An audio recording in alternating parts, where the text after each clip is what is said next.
पहाटेच्या या प्रहरी मना हरी हरी हरी पहाटेच्या या प्रहरी मना हरी हरी हरी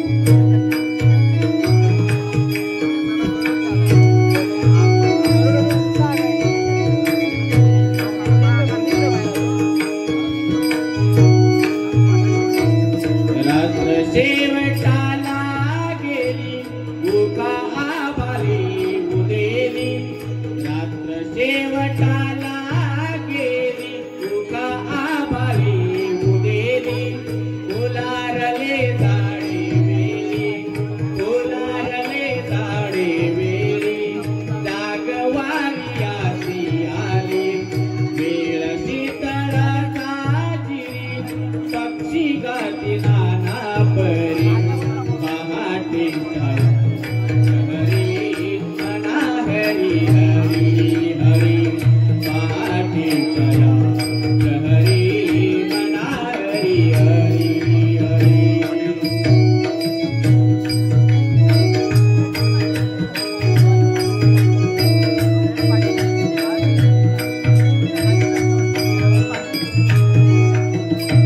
गेला दीप नाही येत काहे करावे संचित गेला दीप नाही येत काहे करावे संचित साधा आपुलाले गीत साधा आपुलाले गीत नाम वाचे उच्चारित नाम घेता घरी दारी उभा विठ्ठल कैवारी नाम घेता घरी दारी उभा विठ्ठल कैवारी पहाटेच्या हरी मना हरी हरी हरी पहाटेच्या हरी मना हरी हरी हरी रात्र शेवटाला गेली उखावारी उदेली रात्र शेवटाला गेली उखावारी उदेली पहाटेच्या हरी मना हरी हरी हरी पहाटेच्या हरी मना हरी हरी हरी मना हरी हरी हरी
कधीपण या हो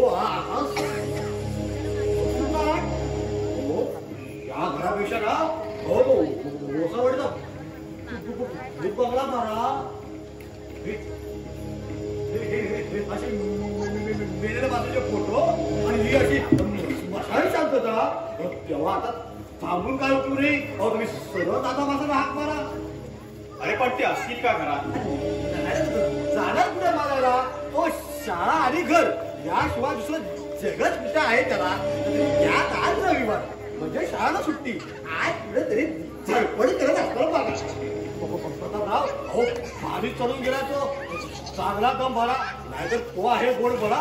गोड गोड बोलेल आणि आपल्याला जे बोलायचं ते राहिलं बाजूला. तेव्हा तुम्ही लवकर काय वाटतं लवकर. बरं ठीक आहे. दादा मास्तर, हो दादा मास्तर. आलो आलो. लवकर या. इथं थांबायला वेळ नाही सावकारांना. अरे प्रताप, तू कधी आलास गावात?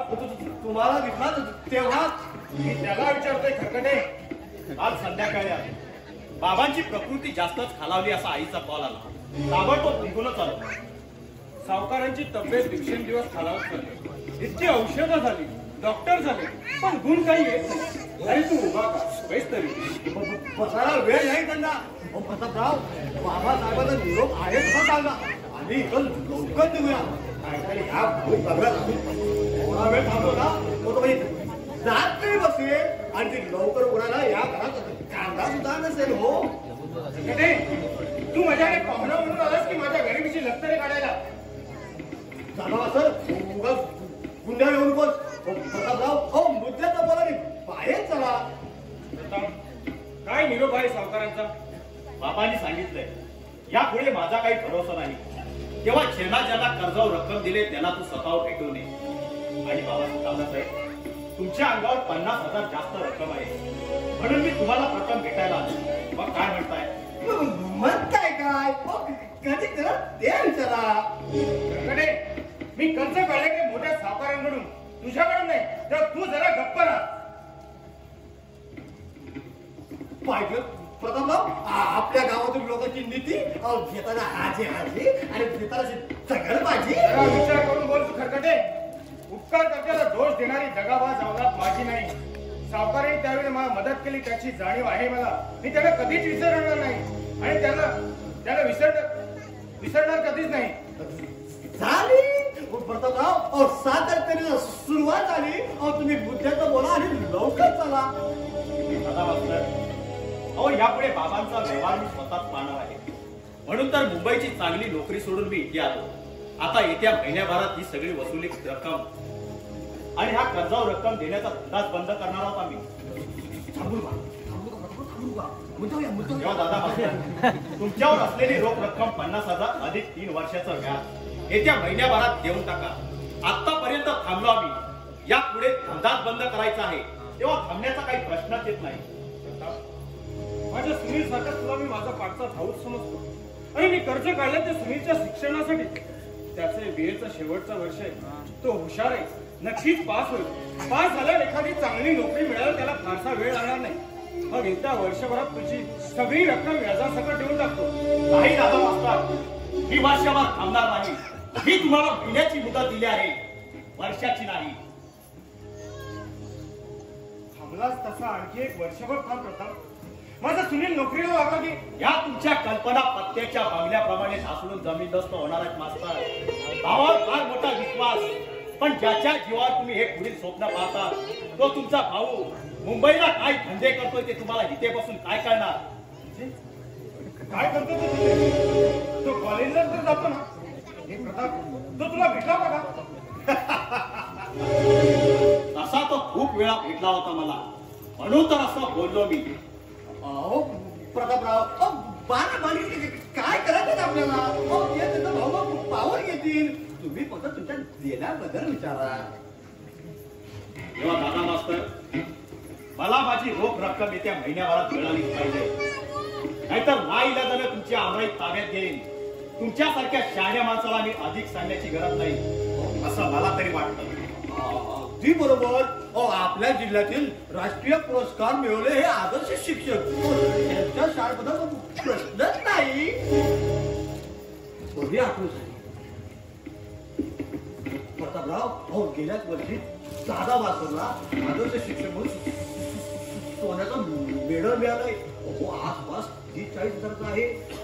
तेच मागून घ्या म्हणजे उरलेली रक्कम दादा मास्तर तुमच्या मेडल सहज देऊन टाकेल तो. ठीक आहे दादा मास्तर, ते सोन्याचं मेडल देऊन टाका. उरलेली शिल्लक रक्कम महिन्याभरात देऊन टाका. नाही प्रताप, ते मानचिन्ह मी तुला देणार नाही. माझ्या कर्तृत्वाची खूण मी अशी नष्ट होऊ देणार नाही. ठीक आहे, नका देऊ. ठेवा जपून तुमच्या कर्तृत्वाची खूण. मग मी आमराई ताब्यात घेतो. नाही प्रताप, माझ्या वडिलांनी स्वतःच्या रक्ताचं खतपाणी घालून जोपासलेली आमच्या आमराई मी तुला विकणार नाही. नाही नाही नाही नाही अरे सोन्याचा मेडल तुझ्या आदर्शाची निशाणी, आमराई तुझ्या आई वडिलांची आठवणीची निशाणी. अरे एवढ्या साऱ्या निशाणी सावळी पासणार सावकाराचं कधी भेटत नाही कधी. आणि कसा लवकर बोला दादासाहेब, खूप वेळ झाला मी इथे येऊन. नाहीतर कायदेशीररित्या कारवाई करून तुमच्या आमराईचा ताबा घेणार. कारण कर्ज घेतलेल्याचे कागदपत्र आहेत आमच्याकडे, अगदी आपले सही शिक्क्या सहित. बोला लवकर. आता काय बोलू मी प्रताप? बोलल्याशिवाय तुझा सुद्धा कसा.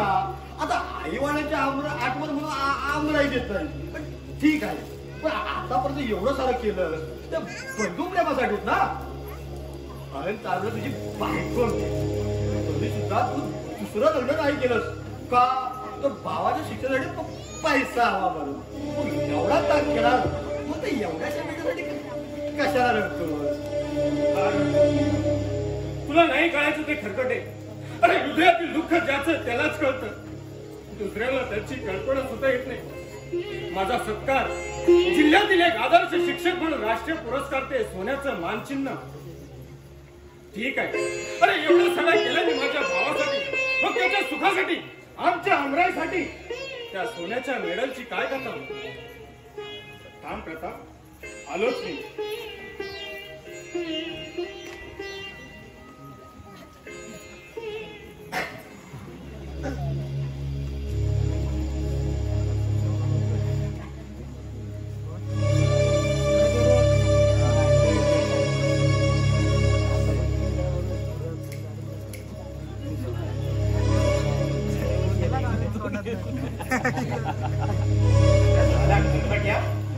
खूप हुशार हो, डोकं बाकी चालवलंच तर. पण दादा अहो वयाला तुमच्यापेक्षा लहान होतो ना. अहो तरी या टोपी घालून डोकं आहे डोकं. अहो उगाच तरी मोठे सावकार मानतात मला. अहो ह्या गावातील लोक फार लबाड. तुम्हाला काय करणार सध्या गावातील राजकारण? तुम्ही 5-6 वर्ष मुंबईला. तुम्ही काळजी करू नका, मी आहे तुमच्या सोबत. तुम्ही या गावचे सम्राट आणि मी तुमचा ज्येष्ठ कनिष्ठ सेवक. कसं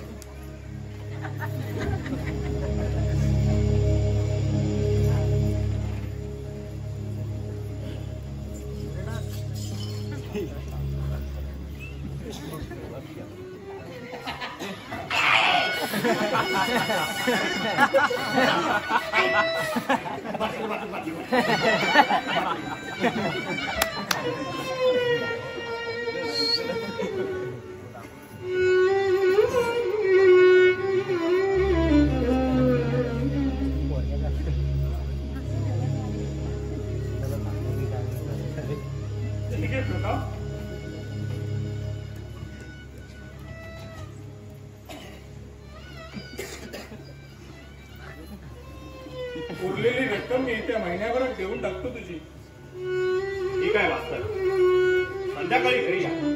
मेडलची रक्कम वजा करून टाकू. चला खरकटे. चलात काय? अहो आता चलात. अजून आपल्याला भरपूर घरे काढायचे आहेत. अहो चला लवकर.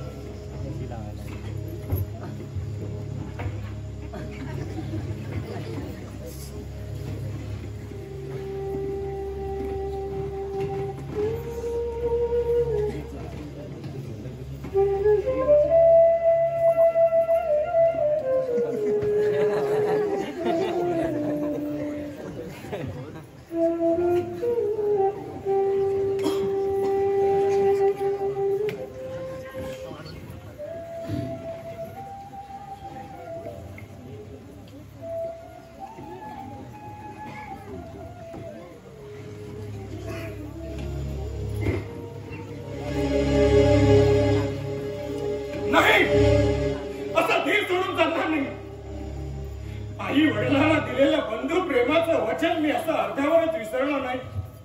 माझ्या जीवाची वाचा बोलत होती मी पूर्ण करणार. माझ्या सुनीलचं शिक्षण आता पूर्ण होत, त्याला एखादी चांगली नोकरी मिळेल, तिथली शेतीवाडी माझा अनिल सांभाळेल. मग पुढच्या वर्षी सुनीलचं लग्न, नंतर माझ्या अनिलचं. गोड भावच्या लक्ष्मीच्या रूपाने या घरात प्रवेश करणार. हे घर मुला माणसाने पुन्हा खुलणार आणि माझ्या धडपडीचं सार्थक होणार. आई वडिलांच्या हाताला शांती मिळेल. माझ्या सुनील अनिलच्या सुखासाठी, आमच्या बंधू प्रेमासाठी ते सोन्याचं मेडलच काय, मी माझा जीव सुद्धा देऊ शकतो. मी माझा जीव सुद्धा देऊ शकतो. जीव सुद्धा देऊ शकतो.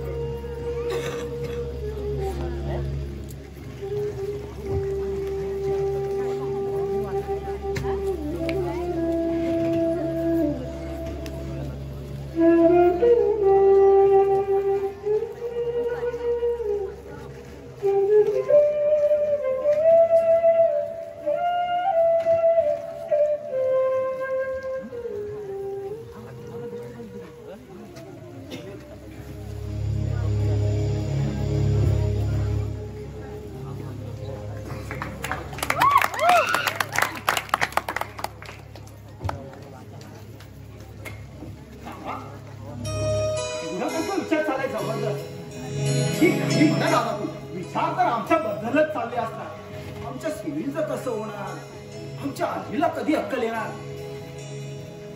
दादा, तुझा अनिल आता लहानपणीचा शेवडा अनिल राहिला नाही, तो आता चांगला मोठा झालाय बरं का. अरे वेड्या, कसला विचार करणार. बसलो होतो सर, माझ्या सुनीलची आठवण आली म्हणून. शेवटी तुला सुनीलची आठवण आली, पण त्याला तुझी कधी आठवण येते का. असं कसं म्हणतोस अनिल. अरे तो सुद्धा आपलाच भाऊ आहे, रक्ता मासाचं नातं आहे त्याचं आणि आपलं. कबूल, पण गेल्या महिन्यात एक फोन सुद्धा केला नाही त्याने. तू मात्र त्याच्या आठवणीने झोडतोय. परीक्षा आता त्याची जवळ आहे, अभ्यास करून हैराण होत असेल विचार, म्हणून नसेल एखाद्या वेळेला फोन करायला मिळाला. त्यात काय एवढं. तू नेहमी ना त्याची बाजू थोडी बोलतो, पण तू काही म्हणाला का. जे पाहिलेचं पाड आहे ना, नेहमी सुनीलच्या बाजूने झुकतं बघ. मला तुझी माया मिळते एवढीशी. असं का म्हणतोस तू. अरे तुम्ही दोघे भाऊ मला सारखेच आहात, एक उजवा हात तर एक डावा हात. हा, आता त्याची आठवण का झाली म्हणशील तर तो आपल्यापासून खूप लांब राहतो म्हणून. तू काय सदा सर्वदा माझ्या सानिध्यात, माझ्या जवळ तर असतो. मला पाठवायचं होतं ना मुंबईला. सांगतो काय, जर मायेचा वाटा अधिक सुनीलकडे ना, मग आम्हाला कोण विचारणार. गाढवासारखं काहीतरी बोलू नकोस. अरे गाढवा, एका वर्गामध्ये 2-2 वर्ष मुक्काम करीत कशी तरी फायनल पूर्ण केलीस तू. आणि काय मुंबईत जाऊन काय करणार होतोस तू. माझा सुनील लहानपणापासून हुशार, वर्गात नेहमी पहिला नंबर असायचा त्याचा. 12वीच्या परीक्षेत आपल्या जिल्ह्यात दुसरा लावत होतो. नाहीतर तू अभ्यासाच्या नावाने सदा बोंबाबोंब असायची तुझी. बरं आहे, तू आता घरात. मी जरा त्या नाम्याकडे जाऊन येतो. 2 दिवस थंडी तापाने बिचारा आजारी, त्याला जरा बघून येतो. पण लवकर ये दादा. हो बाबा, लवकर येतो.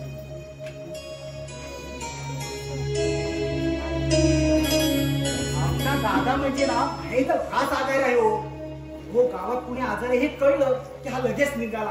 हो गावात कुणाचं भांडण जरी झालं ना तरी तो तिथे मध्ये जाणार आणि शांतता प्रस्थापित करणार. थोडक्यात काय, हा गावातील एकमेव शांतीदूत आहे बघा. आणि आम्ही त्याचे धाकटे आत्मातिक बांधू. अहो गावात कुणी अचानक जरी खपलं ना तरी त्याबद्दल आपल्याला काही सोय सुचत नसतो. कुणाचा बरं डोक्यावर नाचण्यात फायदा काय. पण हे आमच्या दादा समोर पटणार नाही. अहो दे हो, या मोठ्यांना सगळंच मोठं असतं. ही सगळी मोठी लोक आहेत ना, आपल्या छोट्यांना सांगतील मोठ्याने खेळू नका, हे नेमकं मात्र चुकतील. बडी लोक की बडी बात होती. अहो दे, आपल्याला काय करायचं ते.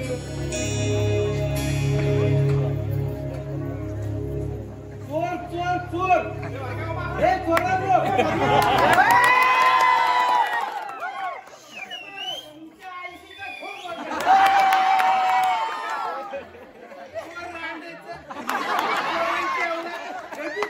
जागेवर ठेवणार. भेंडी चोर, कुणाचा मिरची चोर, कुणाचं वांग चोर, कुणाची काकडी चोर. अंड्याच्या निकालमध्ये भाकेला चोर. एक दिवस 80 वर्षाला पण चोरून द्या.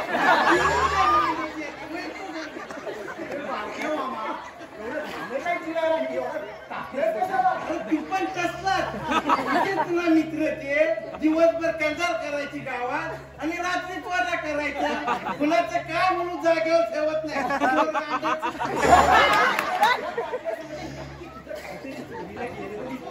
हिना करायची शिवाय त्याला काय माहिती यायला लागलंय काय काय माझा खूपच आहे त्यांच्यावर भटकी येते. माझे गरीबाला पिटतात.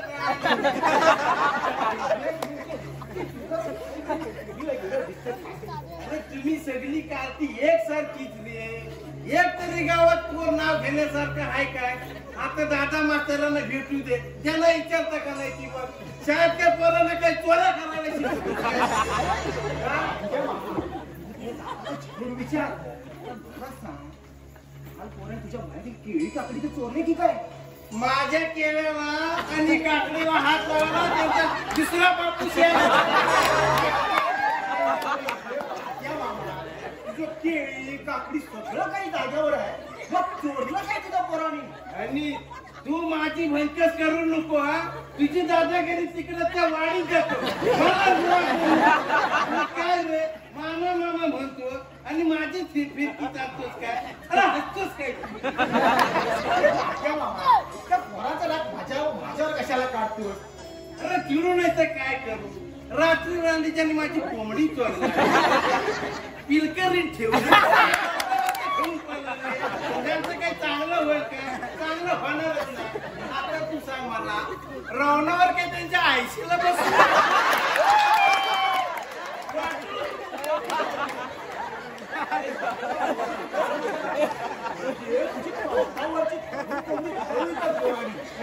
अरे पळवली तर पळवली. राणीच्याने तिचा फोटो काढून आणि खाली तिचा शिवर आहे पळवते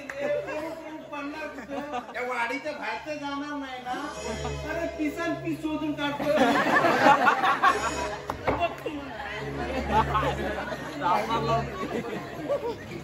आता तू गपच या भारतात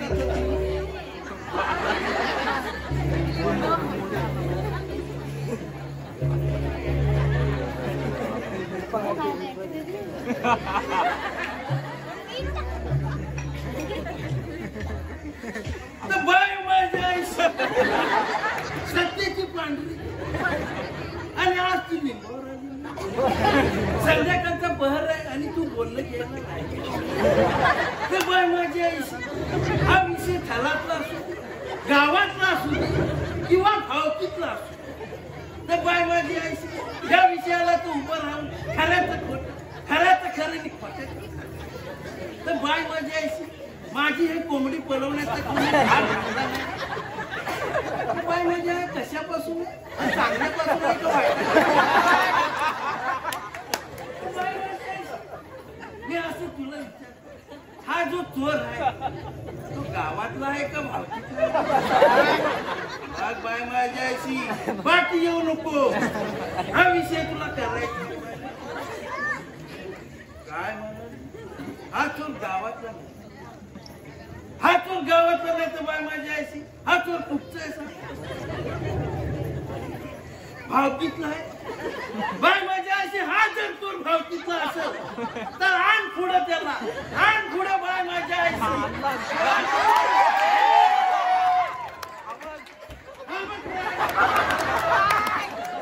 तुला बोललो होतो ना हा भावकीतलाच आहे म्हणून.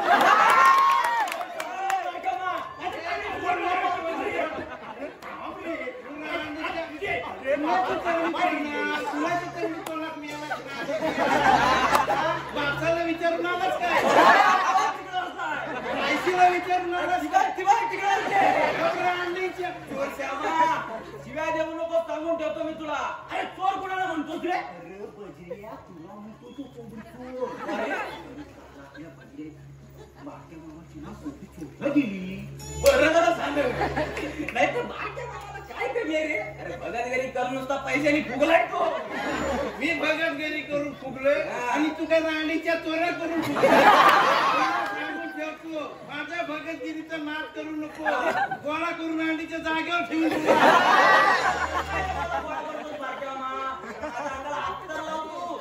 लेंगा जागा ठेवा ना. बजरा नाही मिळा यालाच रांडायची आता तुला दाखवतो. न हात लावते तुला दाखवतो. जय जवानराच्या बारागावच्या बाराटीच्या बारावीच्या महाराजा. बाई त्याला आडवं करा. बाई त्याला आडवं कर. वडाची सर पिंपलाला लावा आणि पिंपलाची सर वडाला आणि त्यातच जात त्याच्या घशात घाल. आणि माझी कोंबडी पळवला जो कोण आहे त्याला परत आणण्याची बुद्धी दे रे महाराजा. माझी म्हणतेस करतो आता जय काल काय बाय.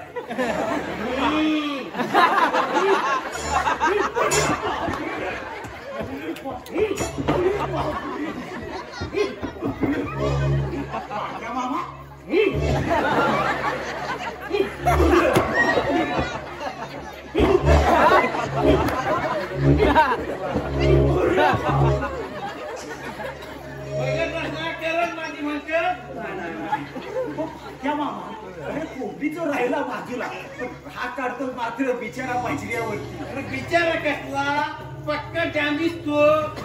आणि तू रे तू पण त्याचाच भाव. कोणाला सतलान घ्यायची रांडेच्यानं तुम्हाला भावकीच नाही पण घरातली पण कंटन दे. रांडेच्यानं कोरोनात उगतच मला वाड्यात ठेवली. त्याला इच्छाचा का नाही बघ. आधी ह्या रांडेच्या कोरोनाचा बंदोबस्त कुणाचं भेंडी राहत नाही नारळ राहत नाही. रांडेच्यानो आधी या दादाला दादा मात्र सांगता नाही तर एक काका मात्राला परत नारळ देता आणि किसन पीस शोधून काढतो का नाही बघ. अरे नाही काढलं ना त्या नावाचा बारक्या फगत नाही. काय समज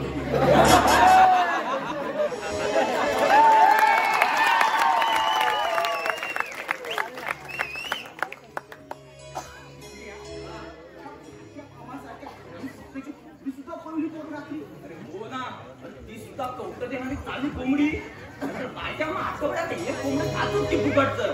तो तरी कुठं पैसे देऊन आणतोय फुकटचं का त्याला. रे बारक्या भगतगिरी करतो ना. तुम्ही वेडा बकरा मिळाला की त्याला सांगतो तू काय पण काळजी करू नको. मी सगळा बराबर करता. सांगता तेवढा संध्याकाळी घेऊन बंदरावर ये. उद्या करून टाकता सगळा बंदोबस्त. तेव्हा एक उलट्या पिसाचा कोंबडा काळ्या कोंबडीची 2 पांढरी कवटा नारळ हळदी कुंकू आणि धूप आणाया इसरू नको. 2 काड्या उदबत्तीच्या बनान. अरे तो बिचारा माणूस हे सगळं घेऊन बारक्या मामाकडे येतो आणि बारक्या मामा त्याला घेऊन बंदरावर जातो आणि उभा त्याला आडवा करणे आडवा त्याला उभा कर. वडाची पान पिंपळा लाव आणि पिंपळाची पान वडाला लाव. अरे असं काहीतरी मंत्र म्हणतो आणि त्या कोंबड्याची मान कापून त्या नारळावर आपटून आणखी त्या वेड्या गरजूकडून पैसे उपटून त्या वेड्या गरजूला वाटेला लावतो. ते मान नसलेलं कोंबड घेऊन खिशात पैसे खुळखुळे विजयी मुद्राने घरी येतो आणि रात्री अर्धी बाटली ठोकून त्या कोंबड्याच्या सांगातीवर याच्यात ते ताळ मारून शिव्या देत देत गाड झोपतो. अरे असा आहे आपला बारक्या पोट पण नीट आहे बघ तू. अरे म्हणून देतो बारक्या मामा. अरे मी इथं आलो कशाला आणि झालं का तेव्हा आणि तू उद्या सकाळी ना माझ्यावरच देवरुगात चल. अरे सकाळी जाऊन संध्याकाळची एसटीने येऊ आपण परत. सकाळी देऊ कशाला ते कळेल रे तुला तिथे गेल्यावर. तू उद्या सगळे फक्त स्टँडवर ये. मी वाट पाहतोय तुझी. मी येतो तुझ्या बरोबर पण आता पण काय. अरे उद्या मी मुलगी बघायला जाणार आहे. तेव्हा तू माझा जीवलग मित्र. तू माझ्या सोबत पाहिजे. शिवाय मामा सुद्धा येणार आहेत माझे. तेव्हा तू अरे मग सराच आहे ना. तसंच सांगणार होतं रे. लाज वाटते ना. तुझ्यासारखा पुरुष तू घाबरतोस कशाला. अरे आगे बढो हम तुम्हारे साथ है. मग उद्या सगळं तू येणार माझ्यावर देवरुखला पोरगी बघायला.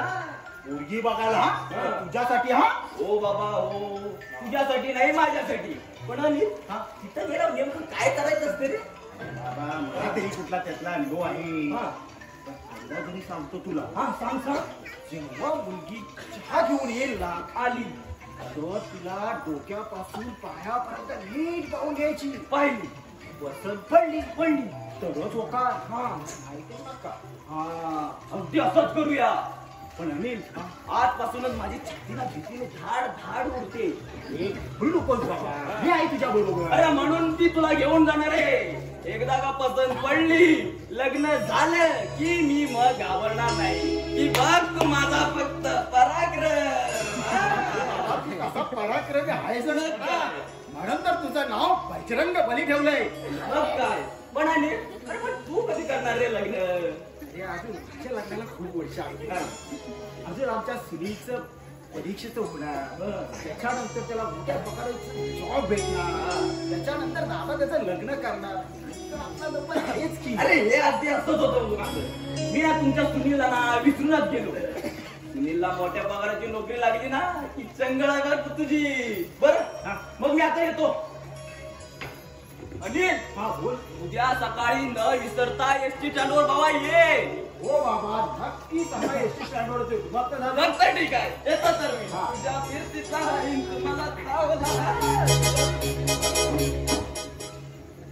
जय बजरंग बली बजरंग बली हनुमानची ब्रह्मचारी होते म्हणतात पण ह्या आमच्या बजराला झाले लगीन घाई त्याला कोण समजावणार त्याला काय कोण फायदा नाही त्याचा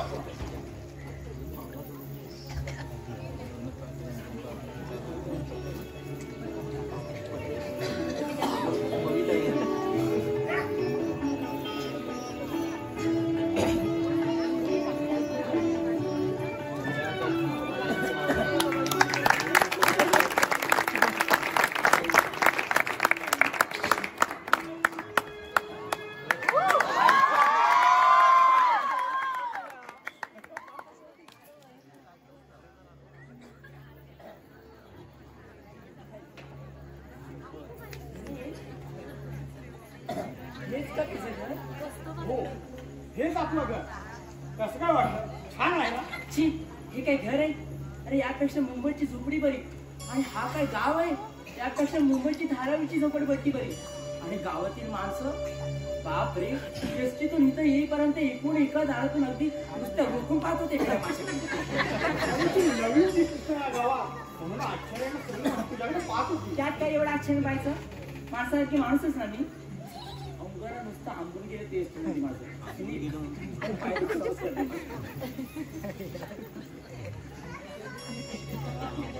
काय कुठे तिकडे तिकडे हो हो हो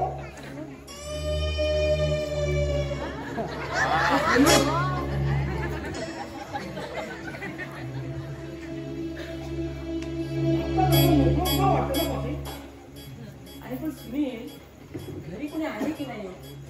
तुझे भाऊ कुठे गेले? घरात कोणीच दिसत नाहीत ते.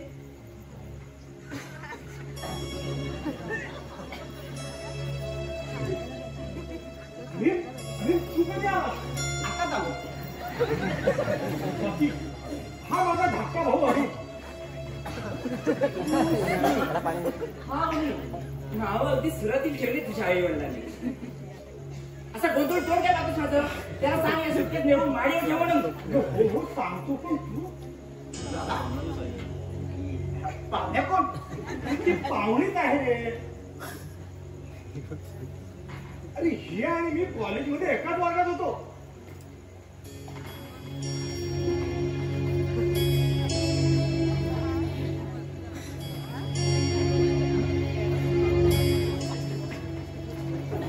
काय कुठे सांगितलंस त्याला? सरळ सांगून टाक की मी हिच्याबरोबर मुंबईला रजिस्टर लग्न करावं म्हणून. ही माझी बायको आहे म्हणून. पण एवढ्या घाई कशाला? सांगूया सोडीनं. काय सगळी सांगू? या पुढे या. अशी तोंड काय पाहताय माझं? 2 कप चहा घेऊन या.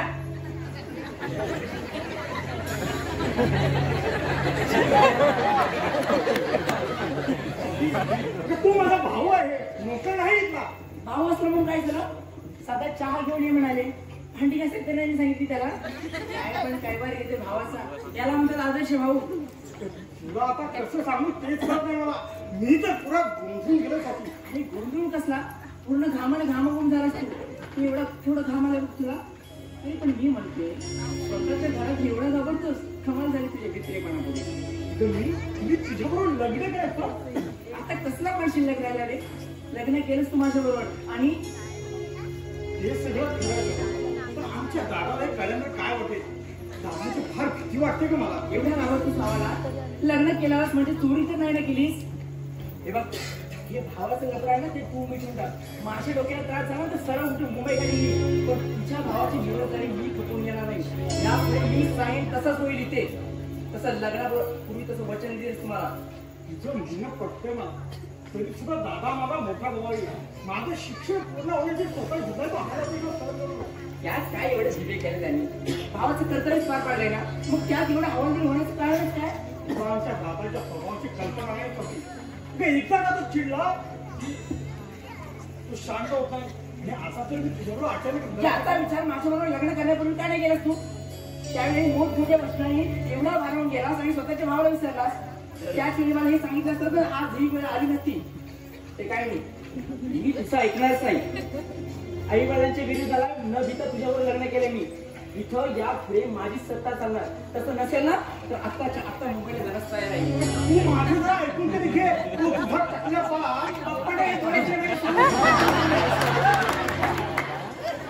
खूप ऐकलंय आल्यापासून. तुझा भाऊ घरात चहा नाही गेला की ताजी नेला गेला की जरा पाहुणे.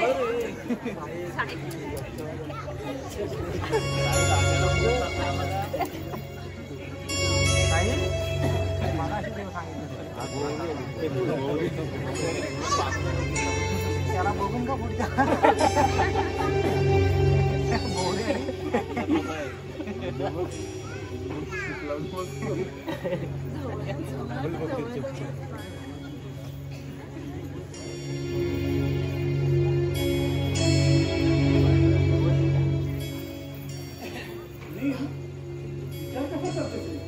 विचार कसला करताय म्हणावं. या कपाशी आत नेऊन ठेवा. धक्काला पण फुटला ना उद्या चहापेक्षा आमचेच वांदे होतील. काय बघताय उचला.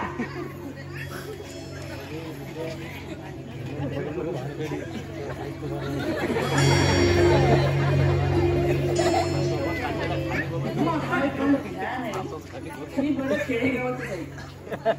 कपडे पण फॅशनेबल. आता तुम्ही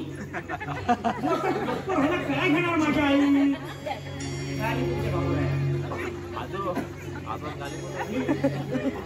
आता कुठे बाहेर गेला वाटतं. आवाजच ना मग जा. मी आलोय म्हणावं लवकर ये.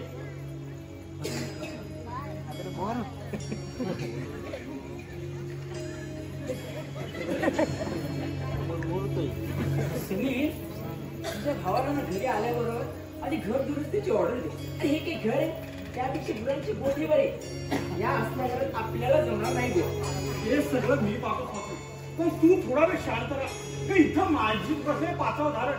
कारण दादाच्या तुपाळी तोड करण्यापासून तोंड द्यावं लागणार आहे मला. अरे तू कशाला घाबरतोस. तुझ्या मदतीला तुझी एवढी बायको असताना डरो मत. आणे दो.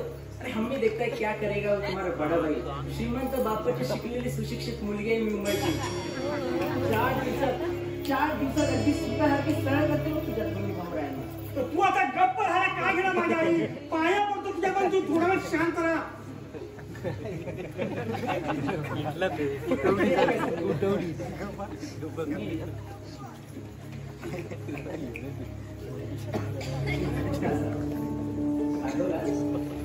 तुझी लाडाची बायको ना मग हा दुसरा कशाला. सुनील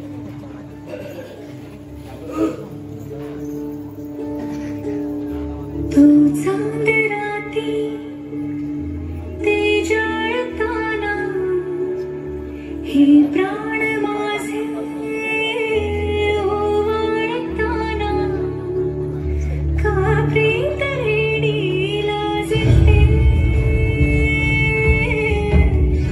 श्वासात रेणू वाजते. येतील हाती ते स्वर्ग साते. हा जन्म तू साथ दे. तुझा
मला थोडा वेळ.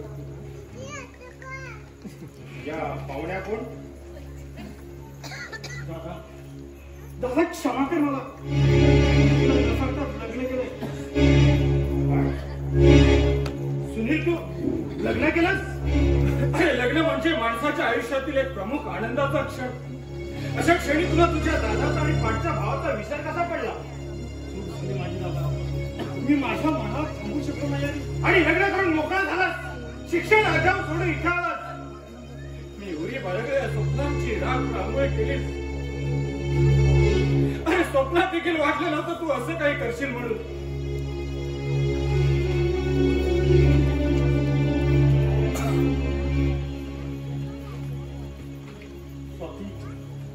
हा माझा वडील भाऊ दादा. नमस्कार कर त्याला. उठल्या बसल्या नमस्कार करायला मला समजतो तरी कोण तू? आणि नमस्कार चमत्काराची ती पद्धत जुनी झाली आता. तरी सुद्धा तुझ्या समाधानासाठी करते नमस्कार. हात जोडून नमस्कार करते. हो पाया पडते का स्वाती? मासाळले खेटर शांत हो सुनील. तिच्या नमस्कारने तुझा दादा मोठा होणार नाही. मान मागून मिळत नसतो तर तो मिळवावा लागतो. काळ बदलतोय तशी माणसं सुद्धा बदलणार. माणूस आयुष्यात एक सुंदर स्वप्न उराशी घेऊन जगत असतो. त्याला वाटतं त्याचं ते सुंदर स्वप्न कधी संपूच नाही, तुटूच नाही. त्याच नशेत तो हळूच डोळे उघडतो आणि पाहतो तर काय, त्याच्या सुंदर स्वप्नांचे छन्न विछिन्न तुकडे तुकडे झाले. आज अगदी तसंच झालंय माझे. अरे तुझ्या बाबतीत काय काय स्वप्न रंगवली होती मी. पण आज लेक्चर ऐकायला शाळा नाही आणि रडगडायला ऐकायला इथे राजदरबार भरले नाही.